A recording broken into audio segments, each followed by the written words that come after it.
n'urugendo utera intambwe bugaca ugatera iyindi ukabona Imana iragushoboje uteye iya gatatu kimwe ukabona ukivuyeho burundu ugatera iya kane ukabona ibintu by'umujinya no kurakara bivuyeho ugatera iya gatanu. n'urugendo kandi n'urugendo tutishoboza. Izo mbaraga ntazo dufite zo kugira ngo tubyishoboze by'uko umunsi umwe uvuge ngo ndakijijwe mbaye mushya ibintu byose ndabiretse ubu ngubu ngiye kuba umukiranutsi. Iminsi maze ku isi, iminsi umaze ku isi urayizi, ariko iyo usigaje ntayo uzi. Mu by'ukuri ndahamya neza ko umuntu wese nk'uyu munsi bamubwiye ngo usigaje icyumweru, ngaho gerageza urebe ibintu wakora usigaje icyumweru. Wenda reka mvugane n'abantu b'abakristo bakijijwe, gerageza wumve ibintu wakora bakubwiye ngo usigaje icyumweru ugapfa.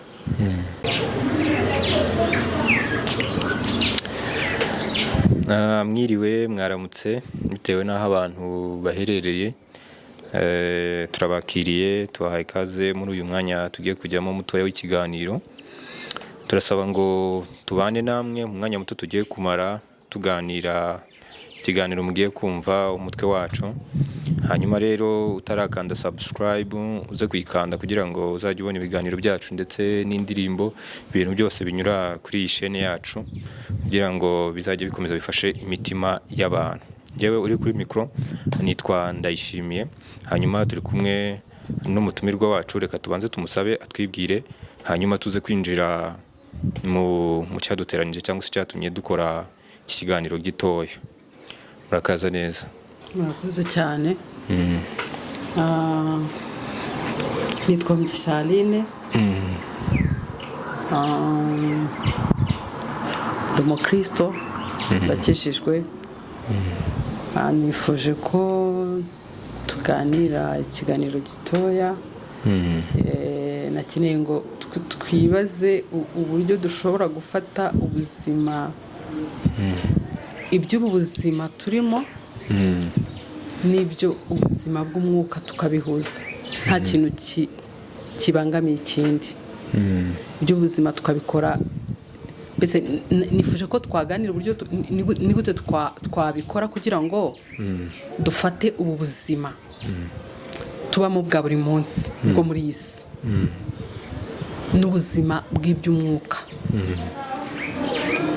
ni gute twabihuza tukabaho iby'ubuzima turimo turabikora kandi tukabikora neza, tukabaho n'iby'ubuzima bw'umwuka tubibayemo kandi tukabibamo neza, tukabijyaniranya mbese. yego.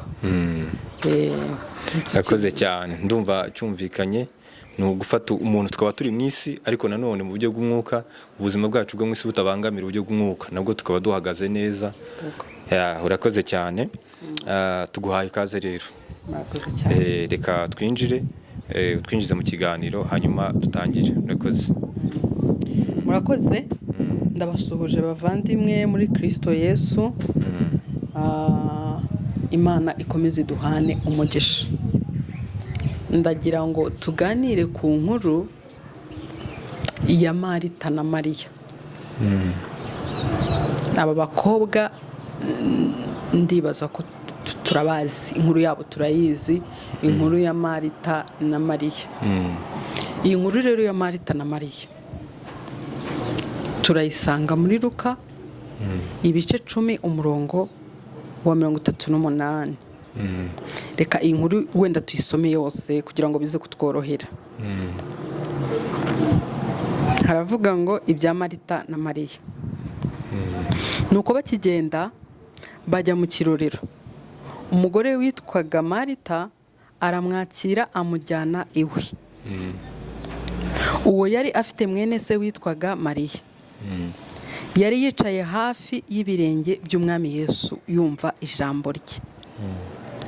Ariko Marita yari yahagaritswe umutima n'imirimo myinshi yo kuzimana. Aho bigeze aramwegera aramubaza ati, databuja, ntibikubabaje yuko mwene data yampariye imirimo? wamubwiye akamfasha. Umurongo wa 41. Umwami Yesu aramusubiza ati, Marita, Marita, uriganyira wirushya muri byinshi, ariko ngombwa ni kimwe, kandi Mariya ahisemo umugabane mwiza atazakwa. Haleluya. Amen. Iyi nkuru rero ndagira ngo tuyiganireho. Ndifuza ko tuyiganiraho, tukagerageza kuyiganiraho no kuyumvamo kimwe. Marita yakiriye Yesu iwe mu rugo. Inkuru itubwiye ko yavukanaga na Mariya. Hanyuma bakira Yesu mu rugo iwabo. Barangije kwakira Yesu, Marita nk'umuntu wari ugize umushitsi kandi birumvikana yagombaga kujya kumwitegura kugira ngo amuzimane. Ajya mu gikoni, ajya guteka, ajya gushaka ukuntu nyine ari buzimane Yesu.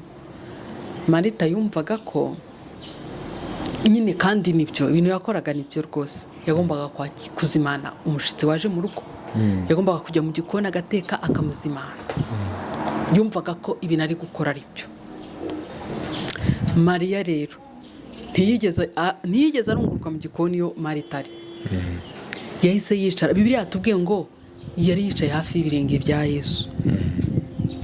Mbese ni nko kuvuga ngo atagira ijambo rigwa hasi. Ijambo ryose ari buvuge nze kuba ndi hafi naryumvise, mbese mbe naricakiye. Ngo mwicara hafi y'ibirenge, yicara hafi y'ibirenge bya Yesu kugira ngo yumve amagambo ava mu kanwa ka Yesu. Marita rero ageze aho ngaho biramubangamira, aravuga ati, ariko Mariya ibintu byo kuntererana mu gikoni njyenyine, yagiye kwicara muri saro. Yagiye kwicara muri saro gute? Yaje akamfasha ko imirimo hano yambanye myinshi. Nibaza ko wenda yari nko gukaranga bimwe abona biri gushirira, ari gukata ibirungo, akavuga ati iyo njya kugira nk'undi muntu yari ko bari gucishamo akamami yo hariya ntibishirire, ariko ndebera yagiye kwicara muri saro. Yumva nyine biramubangamiye. Aravuga ati, araza muri saro agata, ariko aza kubibwira Yesu. Mariya ubu ntiwamumbwirira koko? Mariya nta kuntu wamumbwirira ngo aze kumfasha mu gikoni ko akazi kambanye kenshi? Ahantu rero Marita, njyewe nibaza ko Marita yari azi ko ari we muntu uri gukora ikintu kiri ngombwa. Yari azi ko ari we muntu uri gukora ikintu gikenewe. Kandi koko uraza kumwumva.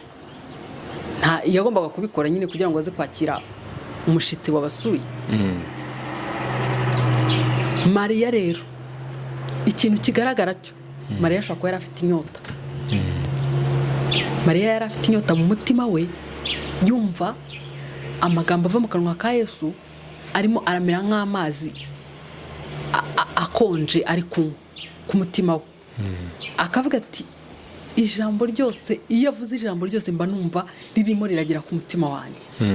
Iyo avuze ijambo ryose mba numva ari ikintu riri kumfasha, mba numva ari ikintu riri kunyungura mu buzima. Rero niyo mpamvu nta kindi kintu nitayeho, ntugire ikindi kintu mbaza. Icyo njyewe nkeneye none aha ngaha ni ukumva amagambo Yesu arimo aravuga. Ni ukuvuga ngo Mariya naho hantu yari ahagaze. Marita nawe yaravugaga ati, ndaza gukaranga neza. Bishoboke ko ashobora kuba yari azi n'ikintu akunda, ko urumva bashobora kuba ari abantu bari baziranye. Avuga ati, ndabiza akunda iki kintu, nicyo kintu ndibuze guteka, nkagiteka neza, hanyuma nkaza kumwakira akarya akishima. Marita yari azi ko ari gukora ikintu kiri ngombwa mu buzima. Mariya nawe yari azi ko, yumvaga ko ari cyo kintu kiri kumufasha muri uwo mwanya yari arimo. Aha hantu rero, iki gihe cya Marita na Mariya, biragoye ko bari guhuza ubu buzima. Ntabwo, kubera ko Yesu yari ahari physically, byasabaga kumwumva ari uko wicaranye nawe, ari uko uri hafi ye. Ntabwo byari gushoboka ko bahuza ibi bintu twebwe turimo turashaka guhuza. Ntabwo byari gushoboka ko Marita ari mu gikoni ari buze kumva Yesu kandi ari guteka mu gikoni. Ntabwo byari gushoboka ko Mariya ari buze gufasha Marita kandi akeneye kumva Yesu kandi yicaye muri salo n'ubundi atagiye mu gikoni. Ni uvuga ngo aha hantu guhuza ubu buzima bukaba ari ubuzima bumwe, ntabwo byari gushoboka kubera ko Yesu yari ahari physically. Byasabaga kuba uri hafi yiwe, byasabaga kuba uri muramureba nk'uko uri murandeba ndimo kuvuga. Niyo mpamvu rero hariya ho byari bigoye. Noneho ikintu nifuza ko tuza kuganiraho tukavuga ngo ese ni gute twebwe twabihuza, ni gute twebwe turi buze gufata, reka dufate ubuzima bwa Marita tubugereranye n'ubuzima izi shuguri turimo zo mu isi, tubigereranye no kujya ku kazi, tubigereranye no kujya gucuruza, tubigereranye no kujya no guteka no gukora imirimo yose dusabwa gukora muri ubu buzima, tubigereranye no guhiga nyine iby'ubu buzima. Noneho dufate ubuzima bwa Mariya tubugereranye n'ubuzima bw'iby'umwuka, tubigereranye no kuba urimo gusoma ijambo ry'Imana, no kuba urimo gusenga, no kuba urimo kuganira n'Imana, no kuba urimo kumva amagambo y'Imana, cyangwa se urimo urumva Yesu muri wowe arimo aravugira muri wowe. Tubigereranye n'ubuzima bw'iby'umwuka. Ibi bintu rero twebwe uyu munsi wa none ni ibintu bishoboka ko tuza kubihuza, kubera ko Paul yaravuze ngo napfanye na Kristo none ndiho, nyamara si njyewe uriho, Kristo ari muri njye. Kubera ko Kristo uyu munsi abamwakiriye aba ari muri twebwe, aba ari mu mitima yacu, tuba tugendana nawe. Ni ukuvuga ngo iyo uri muri Kristo, Kristo aba ari muri wowe nawe. No kugira ngo wumve, iyo amatwi yawe y'umwuka afungutse akaba arimo arakora, Kristo uramwumva. Uri mu kazi, urimo uracuruza, urimo urakora ibintu byose, Mwuka wereraza akakongora akakubwira ngo ibi bintu ntago ari byo, ibi ni byo, ibi si byo, ibi ngibi wabigenza gutya na gutya na gutya na gutya. Ni uvuga ngo Yesu uyu munsi Kristo ari muri twe, turaza kumutega amatwi turi muri gahunda zacu, turaza kumuganiriza turi muri gahunda zacu. Ntago bivuze ko wenda gusenga no gusoma ijambo ry'Imana tutaza kubiha umwanya wabyo wihariye. Ni byiza, birakenewe ko dufata umwanya wabyo wihariye, tugafata umwanya tugasoma ijambo ry'Imana, tugafata umwanya tugasenga twiherereye, turimo turaganira n'Imana. Ariko kandi mu gihe turi no mu zindi gahunda, turi no mu bundi buzima busanzwe, birashoboka ko dusenga, birashoboka ko uramya Imana utavuze, kuko Imana yumva ururimi imitima yacu ivuga. Ntago amasengesho dusenga, iri jwi ryanjye ririmo rirasohoka, ntago ari ry'Imana yumva. Gusenga wasenga utavuze, uri mu kandi kazi, uri kumwe n'abandi bantu, ukaganira n'Imana, ukaganira n'Imana. Ijambo ry'Imana waryuza, hari iryo wasomye, hari iryuzi, ukavuga ati se iri jambo ry'Imana ko rivuga gutya, uri muri gahunda zawe, ntago birakubuza gukora gahunda zawe, ukabikora kandi bitahagaritse gahunda zawe. Ibi bintu rero ikintu biza kudufasha muri gahunda zacu nuko muri ubu buzima turaba twabwinjijemo Kristo. Biraza kudufasha kudakora ibintu binyuranye n'iby'ubuzima bw'umwuka. Nicyo biri buze kudufasha, kubera ko mu kazi kawe uri kumwe na Kristo, urimo uraganira nawe. ntago wapfa kujya gukora, wapfa kujya hanze y'iby'ubuzima bw'umwuka kubera ko muri kumwe nabo. Ubuzima rero birashoboka ko tubuhuza. Yego. Bene data rero, iby'ubuzima mu by'ukuri twabifashe tukabibamo byonyine, birimo biraturusha imbaraga.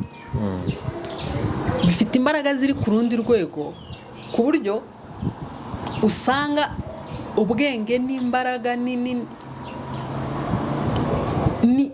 nawe ubwawe wese wabishoye mu by'ubuzima kugira ngo ubonere Kristo umwanya bikaza kugorana. Kubera iki? Kubera ko ubuzima bwo muri iyi si bwagutsikamiye cyane, bwakurushije imbaraga. Wahize wenda ntibyakunda, wacuruje ntibyakunda, kubera ko Kristo mutari kumwe muri ya mirimo urimo urakora, bya bintu wakoze ntibyakunda, biraza kukurusha imbaraga, bigutsikamire, bize gutuma ukora ibindi bintu bitari byo, binyuranye n'ibyo Kristo atwifuzamo cyangwa se n'ibyo Imana itwifuzamo. Bene data rero, ni ibintu nifuzaga ko tuganira, tuze guhuza ubu buzima. Biradufasha no kuba maso, biraza kudufasha no kuba maso no guhora twiteguye Kristo. Yego. Kubera ko ari inshuti yacu ya bugufi, kubera ko duhorana umunsi ku wundi, kubera ko ari inshuti tuganira umunota ku wundi, segonda ku rindi, ntago tuzatungurwa. Ntago tuzatungurwa n'igihe cyawe cyo kuva muri iyi si nikigera, uzagenda udatunguwe. Yego. Kristo nagaruka, kuko ntabwo tuzi umunsi cyangwa igihe azagarukira. Ijambo ry'Imana riravuga ngo abamarayika umunsi ntawo bazi. Ikintu gitangaje ngo n'umwana w'Imana ntawo azi. Umwana w'Imana uwo munsi ntawo azi. Uwo munsi rero ngo uzadutungura, uzaza nta muntu n'umwe ubizi. Ikindi kintu gitangaje, iminsi maze ku isi, iminsi umaze ku isi urayizi, ariko iyo usigaje ntayo uzi. Mu by'ukuri ndahamya neza ko umuntu wese nk'uyu munsi bamubwiye ngo usigaje icyumweru, ngaho gerageza urebe ibintu wakora usigaje icyumweru. Wenda reka mvugane n'abantu b'abakristo bakijijwe. Gerageza wumve ibintu wakora bakubwiye ngo usigaje icyumweru ugapfa, ukava muri uyu mubiri, ukava muri ubu buzima. Umva ikintu wakora, wagerageza gutunganya, wagerageza kwigengesera ubuzima bwa buri munsi. Nta muntu wavugana nawe nabi, nta muntu wabwira nabi, nta muntu wariganya, nta muntu wakwiba.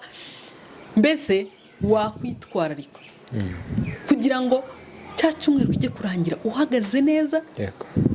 Iminsi yawe irangira uhagaze neza. Ibi bintu rero, kubera ko tutazi iminsi dusigaje muri iyi si, turasabwa guhorana na Kristo. Turasabwa kuba mu buzima butunga Kristo umunota ku wundi, isegonda ku yindi,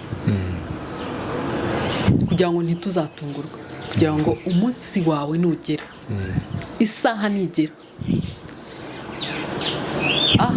aho isaha izagera ugeze, uzagenda udatunguwe. Yego. Imana rero ikomeze idufashe muri iki gihe no muri ibi bihe turimo bigoye. Ikomeze idufashe, iduhe imbaraga zo ku. Ibi ni ibintu bigoye. Ubuzima bwo kubaho uvuga ngo ni ubuzima bwejejwe, ntabwo ari ibintu umuntu yishoboza. Ni ibintu dushobozwa na Kristo. Kandi abigushoboza kubera ko wamusabye ko agomba kubigushoboza. Wamweretse ko utabishoboye, ukamubwira uti ngwino mu buzima bwanjye ubishoboze, ko n'urugendo. Mika yaranditse ibice 6 umurongo wa 8, haravuga ngo yewe mwana w'umuntu we ngo yakweretse icyiza icyo Uwiteka gushakaho ni iki. Avuga ibintu bitatu Uwiteka dushakaho. Aravuga ngo icya mbere ni ugukora ibyo gukiranuka. Ibi bintu biragoye. Gukora ibyo gukiranuka ni ukubaho ubuzima bukiranuka. Ibi bintu biragoye. Ntago ari ikintu wabyuka umunsi umwe ngo ugishobore. Uvuge ngo ndahera saa 12, izindi saa 12 zigere, umunsi urangire, icyumweru kirangire, ukwezi gushire, imyaka ishire, ndi mu buzima bwo gukora ibintu byo gukiranuka. Ni urugendo. Biradusaba urugendo. Ubwira Imana ngo nshoboza, ejo wavuye kuri kimwe cyari cyarakunaniye. Hari n'ikindi kintu abakristo akenshi dukora, dufite ibyaha twise ko ari ibintu biremereye, tukabifata tukabishira ku ruhande, gusambana, kwiba, kwica, ibindi tukabifata nk'ibintu twibanira mu buzima bwa buri munsi, kubeshya umuntu kuri telefone, kuvuga inkuru ugasanga urimo uravuga inkuru irimo ibinyoma, ugahita wumva ni ibintu bisanzwe. Igihe rero utaramenya ko ibyo bintu bidasanzwe, ibyo bintu utagomba kubana nabyo, uzabikora umutima nta nubwo uzagucira urubanza. Ariko iyo usabye Imana ukayibwira ngo ngwino mu buzima bwanjye, nyine imbaraga zawe, nyine gushobozwa nawe, nibyo nari mvuze ngo ni urugendo. Ni urugendo. Utera intambwe, bugaca ugatera iyindi, ukabona Imana iragushoboje, uteye iya gatatu, kimwe ukabona ukivuyeho burundu, ugatera iya kane, ukabona ibintu by'umujinya no kurakara bivuyeho, ugatera iya gatanu. Ni urugendo. Kandi ni urugendo tutishoboza. Izo mbaraga ntazo dufite zo kugira ngo tubyishoboze by'uko umunsi umwe uvuge ngo ndakijijwe, mbaye mushya, ibintu byose ndabiretse, ubu ngubu ngiye kuba umukiranutsi. Narivuze ibintu bitatu Uwiteka dushakaho, ngo ni ugukora ibyo gukiranuka, mbese kubaho mu buzima bukiranuka, no gukunda kubabarira, no kugendana n'Imana twicishije bugufi. Ibyo bintu ngo nibyo Uwiteka dushakaho. Ibi bintu rero nabyo turasabwa kubishobozwa na Mwuka Wera. Hari ukuntu nk'ikintu cyo kubabarira ni ibintu bigusaba kubabarira umuntu utagusabye imbabazi. Ubabarire buri wese. Umuntu aragiye akoze ikintu hariya ntaje kugusaba imbabazi, ariko ngo umubabarire. Urasabwa kubabarira uwo ari we wese n'ikintu icyo ari cyo cyose, utitaye ngo yagusabye imbabazi cyane yagusabye imbabazi. Ibyo bintu murumva ko ni ibintu bigoye. Ni ibintu bidusaba Mwuka Wera kugira ngo adushoboze kugendana n'Imana twicishije bugufi. Nubaho kugendana n'Imana twicishije bugufi, ni ukumva wowe utariho, ukumva wowe nturiho, ugatahura ko niba wabyutse ukabona birakunze, ukumva ko ari Kristo. Ugatahura ko niba wateye intambwe ukabona birakunze, ukumva ko ari Kristo. Ukumva ko wowe mbese mu yandi magambo, mu magambo make, ukumva ko wowe utariho, ukumva ko ari Kristo. Ikintu cyose cyabayeho mu buzima bwawe ukumva ko ari Kristo wakigushoboje.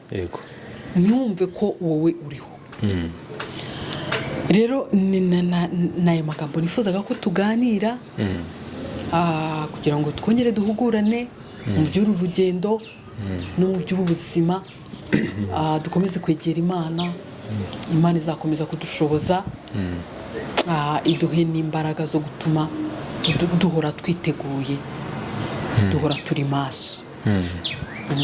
Urakoze cyane. Imana iguha umugisha bw'amagambo meza, ndetse dusaba n'abandi bose abakurikirana kugira ngo muzategere amagambo neza, kandi azagenda bageraho ayo Imana izajya iduha, tuzajya tuyabagezaho kugira ngo dukomeze dusangire aya magambo y'Imana, kuko ni meza, yubaka ubu buzima bwacu. Rero Imana ibaha umugisha abafashe umwanya bagategera aya magambo mwese, kandi n'abatarakora subscribe reka mbibutse kugira ngo nanone bayikore kugira ngo bazagende bakubona ibiganiro byacu ndetse n'ibindi byose binyura kuri iyi channel yacu. Murakoze cyane. Imana ibaha umugisha mwinshi.